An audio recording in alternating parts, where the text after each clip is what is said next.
kasih tahu beberapa orang yang memang mau mengurus jenazahnya. Tuh, perhatikan.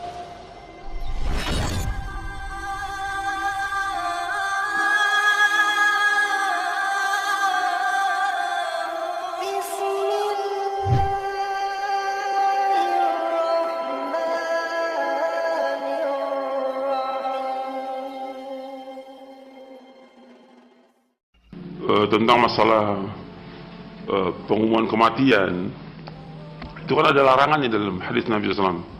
Naha Rasulullah anin na'i.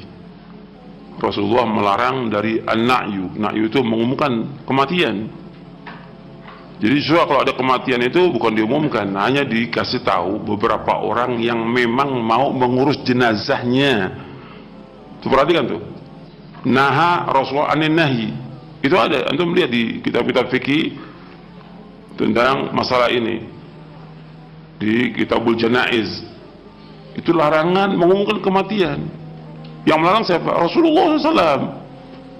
Bukan sekarang ada kematian diumumkan. Sekarang yang paling penting, ketika ada kematian, yang paling penting itu adalah orang-orang yang ngurus jenazahnya, memandikannya, menyolatkannya, membawa ke kubur. Orang lain di luar kota, apa urusannya dia? Apa kepentingannya dia? Yang melarang ini siapa? Rasulullah SAW. Bukan ulama, Rasulullah melarang mengumumkan kematian. Kalau sekarang di kampung kadang-kadang diumumkan, karena memang orang kampung itu yang ngurus jenazahnya untuk memandikan dan juga menyolatkan. Jadi untuk perhatikan, diumumkan untuk orang-orang yang terdekat. Diberitahu ke orang terdekat. Untuk apa? Supaya mereka tahu. Dan juga yang terdekat itu biasanya juga yang bermuamalah dengan dia. Makanya anak keluarganya kan mengatakan, kalau keluarga saya yang meninggal ini ada kesalahan, berbuat khilaf, tolong dimaafkan.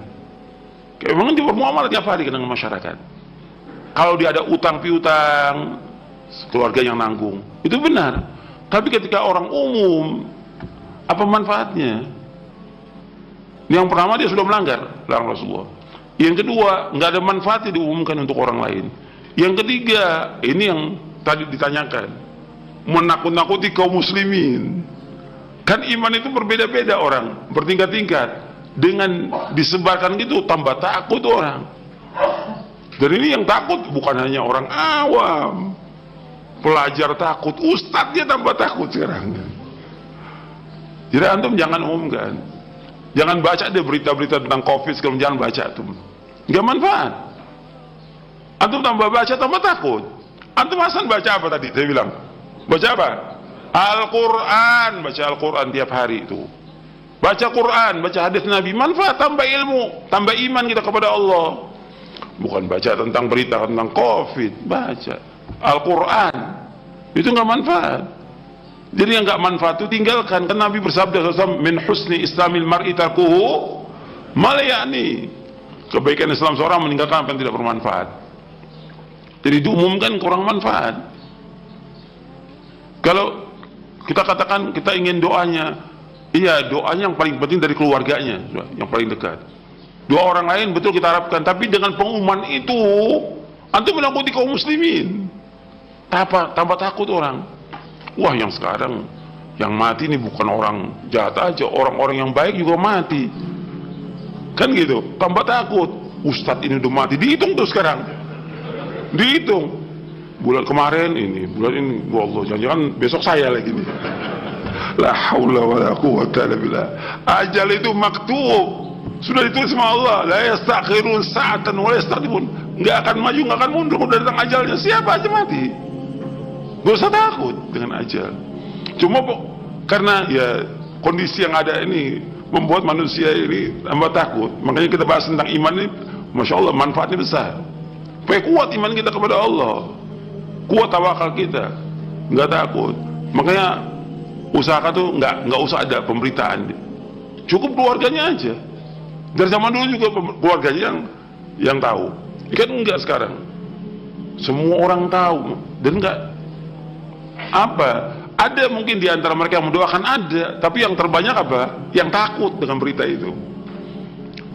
Jangan umumkan. Yang melarang untuk mengumumkan Rasulullah SAW.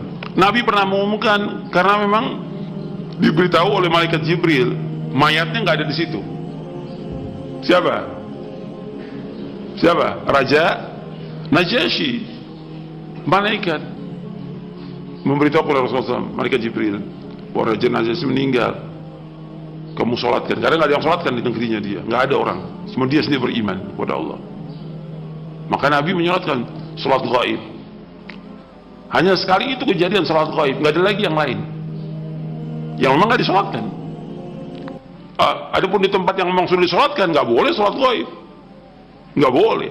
Sholat gaib itu hanya ada bagi tempat yang memang tidak disolatkan dia. Kalau sudah disolatkan, 2 orang yang sholatkan cukup sudah, nggak ada yang lain sholat gaib. Kecuali kalau kita datang ke pemakamannya, kita sholatkan dia. Sholat gaib hanya terjadi sekali, itu Raja Najasyi itu. Dan zaman itu banyak sahabat-sahabat yang meninggal di negeri lain, nggak pernah Nabi sholat gaib. Hanya Raja Najasyi itu aja, nggak ada di hadapannya, diberitahu oleh malaikat Jibril.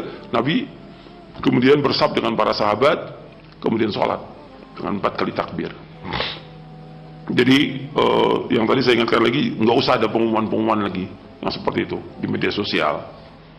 Nggak perlu. Yang penting masyarakat yang ada dia tinggal di situ, itu yang diumumkan. Untuk apa tujuannya? Memandikan, mengkafankan, menyolatkan, mengantarkan kubur. Jangan sampai sini. Dan juga sekarang juga saya tambahkan lagi, khawatir juga dengan pengumuman itu dimanfaatkan oleh orang.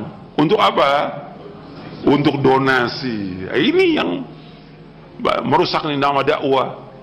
Ini sebenarnya ngerusak. Ini kalau saya bicara nih kepada orang yang berakal dan punya hati, gitu. Ya. Donasi ini merusak dakwah salaf. Seolah-olah setiap ada kejadian apa aja minta duit. Apa kejadian minta duit? Minta-minta itu penghinaan diri kepada manusia. Haram dalam Islam, nggak boleh menghinakan diri manusia. Minta-minta itu hukumnya haram dalam Islam. Meskipun bukan buat kita, tapi kita mau minta-minta, namanya minta-minta itu menghinakan diri pada manusia. Kenapa harus seperti itu? Dari zaman dulu orang nggak ada minta-minta. Dan juga antum lihat di desa-desa jutaan orang yang meninggal nggak ada minta-minta. Inilah sekarang kita ini, dan memakai nama dakwah salaf. Ini ngerusak nama dakwah salaf ini. Jadi orang-orang seperti ini.